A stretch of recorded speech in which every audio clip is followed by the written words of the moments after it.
From restaurants to coffee shops, even movie theaters, the pressure to tip has reached a tipping point for many people.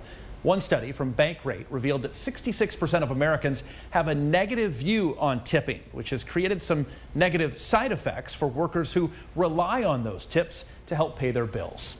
Leslie Huff spoke to several Valley restaurants about how these changes are impacting their industry. Good evening, Leslie. Derek, good evening. People in the restaurant business say they've noticed a decline in how often and how much customers are tipping. One server told me he thinks it's due to other businesses like car washes and coffee shops jumping on the leave a tip bandwagon. The new tip jar is basically that tablet that the cashier flips around. Customers often feel pressured into giving a few more bucks as more businesses adopt tipping options at places people normally wouldn't tip. And now Americans are growing a little wary. According to a recent survey from Bankrate, 66% of Americans have a negative attitude towards tipping.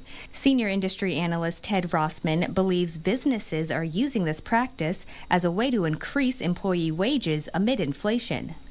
I think tipping has become this hidden surcharge where it's kind of a way to raise prices without acting like you're raising prices in these unconventional settings. Settings like coffee shops, airports, even financial companies are requesting tips more often.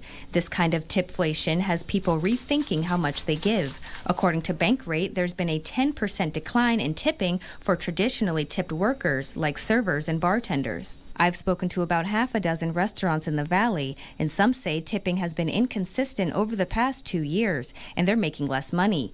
Rossman says tip requests in many industries are going to be hard to avoid. It's not just one or two businesses that are doing this, it's a lot of them. So I think we're going to see more of this.